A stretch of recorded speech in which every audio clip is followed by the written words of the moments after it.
Welcome to Momentum Monday. Today is July 16th, 2023. Howard, how was the weekend? Really warm here. Are you noticing the heat? I mean, it's warm, but from what I read, how much warmer it is in other places, there's nothing really to complain about San Diego. No, it's nice. I was did my triathlon today, bike run, golf. Oh, great. Jewish triathlon. Are you exhausted? The Jewish triathlon. So tired. So tired. What about you? Did you do anything? Are you doing I just played some volleyball and just a workout. That's it. right. Nothing fancy as you. But yeah. I'm trying to pack it all in my last 10 years on Earth. I'm in the latter ages. This could be my last show at my age. You never know. Well, if you're doing a triathlon, I'm not so sure about it. Okay. Right. So let's go back to the markets. I mean, last week the CPI, the Consumer Price Index, the PPI, the Producers Price Index, they continue to come down, and they come down below expectations. Inflation is back to 3%. And the market has been expecting that. That's why so many stocks, especially tech stocks, have been rising year to date. Last week, we saw acceleration in that after those reports continue to show reducing inflation expectations. We saw a significant increase in market breadth. Small caps, micro caps are trying to catch up with large caps. Big rally in the Russell 2000. A lot of new 52-week highs. Obviously, the usual suspect, travel has been really strong. Anything related to travel, airlines. They pulled back a little bit. Yeah, I mean, towards the end of the week, we saw sector rotation towards more defensive sectors like healthcare and consumer staples. This is normal. Bull market correct through sector rotation. And this is exactly what we've been seeing so far. Every time when we see a little bit of frothiness in the market. I mean, last week, at some point, we saw even stocks like Nikola, which is probably a bankrupt company, rallying like what, 50%. I mean, Carvana's got to be the story of the year. Carvana, at some point, they're up more than 800% year to date, and you all know that. Last week, it's funny because everybody keeps talking about 5 stocks, and it's like, yeah, maybe it's 10 stocks on the index side, but underneath there's hundreds of stocks that have been 200-300% gainers. Look at this beverage company, CELA. Celsius, yeah, I mean, unbelievable story. Basically, this thing is just pure rock cocaine and caffeine and which is why liquid debt. This is a $3 stock, but people keep saying it's a bear market, and that the puck has just moved. Times, yeah. The puck just moved to other things. Like I was, Liquid Death filed for an IPO, and I'm an investor in that company, and it's to do maybe 200 to 300 million in sales next year, the year after. But they went from 40 to 120 million. Guess why they want to go public? Because of this thing, Celsius Holdings. So it's like, it's looking over at the cloud, and there's nothing wrong with it. By the way, DigitalOcean looked interesting on the cloud side, TOC. Yeah, definitely. Yeah, it's. But again, these are coming out of such. So it's basically back above its eye. Well, I had a bad day Friday, but yeah, almost everything risky high beta had a bad day on Friday. Just there was a lot of profit taking on Friday. Yeah, so normal.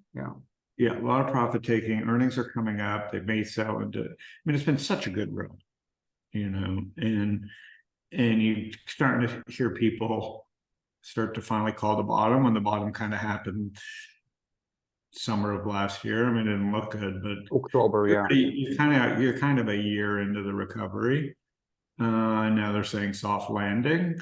So it wouldn't surprise me to see a pullback. But look, Google looked good, Shopify looked good. I'm long Shopify. All of the stocks that have been lagging, they're starting to catch up, which is exactly what you see in a bull market. Every single setup eventually breaks out. So even Google, it's the underperformer of all the FANGs, and now it's even AMD, even they try to catch up. Obviously, nothing close to what Nvidia has done, up 200% in the past year. It's just incredible growth. Oh, almost over $1 trillion company already, and it's They the hit a trillion? biggest.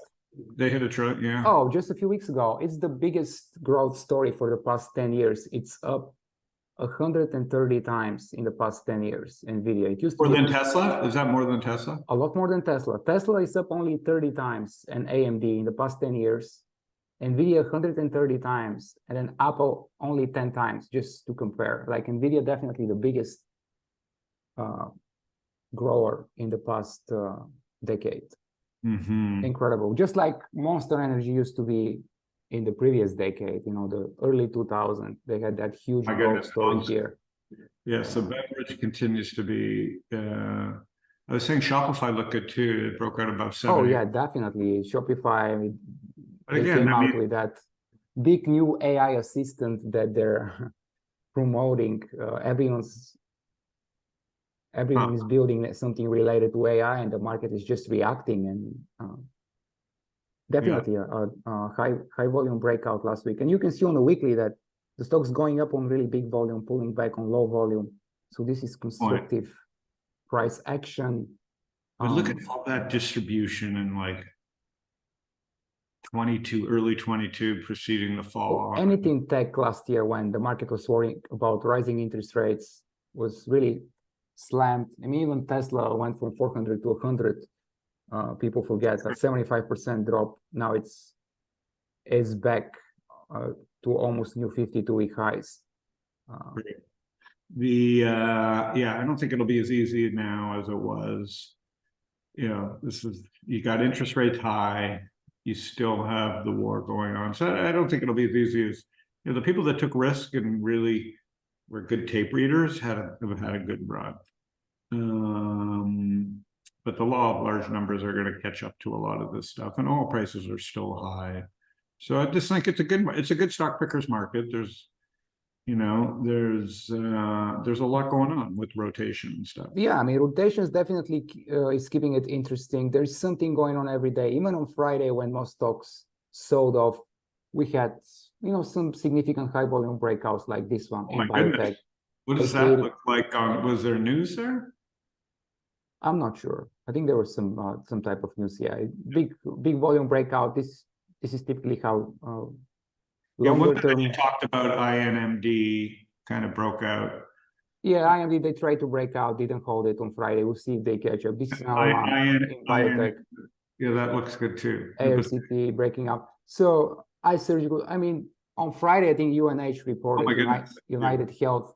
And they said, you know, obviously the outpatient procedures are rising very quickly post-COVID, and anything really related to healthcare, to medical instruments, medical supplies, was up on Friday, which is relative strength compared to everything else, like iSurgical and RMD. Like they definitely outperformed on Friday. So that's why I'm saying that there is a constant rotation, even when you see the current leaders pulling back 10, 20, 30%. There's money is just rotating into other names, other sectors. That's awesome. Okay, well, again, the earnings start this week. So what, banks lead it off? They just started on Friday with JPM. Obviously, expectations are very high. A lot of stocks have gone up ahead of earnings, and it's very possible. And all the banks, they crushed earnings estimates. And what we saw is a gap up and then a sell-off, just because there was a lot of profit taking. This is very normal to see when the stocks have been going up in anticipation, and it's basically kind of sell the news event in many cases. So I wouldn't be surprised to see more of that, which would be the opposite of what we saw in the past 2 quarters, when a lot of companies would miss estimates, would report negative growth. They would gap down, and that would be basically the bottom. They would just recover and make new highs. This is exactly what Meta did last year in February. They gapped down, worst quarter in their history, sold off for a few more days. That was the bottom. And then from there, they had an insane recovery. So pay attention this quarter to the opposite. Companies that have been really rising a lot are gapping up after beating estimates and then selling off. obviously that would be a huge change of market sentiment if it happens, but so far we're seeing it in banks and it's still very early. Let's see if the same thing happens in tech, or we'll just see an acceleration, which is also possible to the upside. Yeah, I mean, Netflix, they got the writers. I mean, what a run it had. You've got the writer's strike, you've got the actor strike. Like, honestly, like I sold some. Like, if you look at Netflix, you're coming right into like massive resistance off an incredible run that no one would think. And honestly, there's nothing to watch over there new. So I don't know. I'm not super. I hope I'm wrong, but I mean they're dominant. Like once this is all settled, but this strike could go on a lot longer, and the content that's out there right now is pretty thin.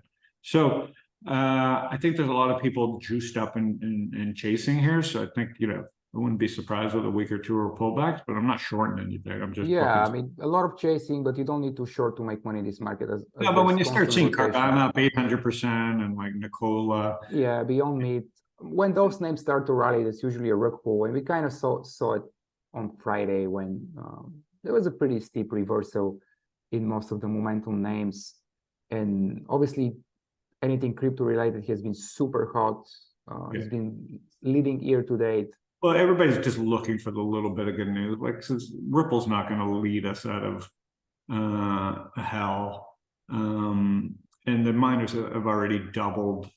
So these are all highly leveraged. They've done a lot more than doubling. However, year to date, they're up like, I don't know, 5 times, 400%. People chasing there is just, I don't know, cyclical kind of boom bust play. But hats off to this. Hats off to this guy, MicroStrategy, has leveraged himself to one thing. And it's working, yeah. Working. All right, my man. Have a great week, everybody. All right. See you next week, man.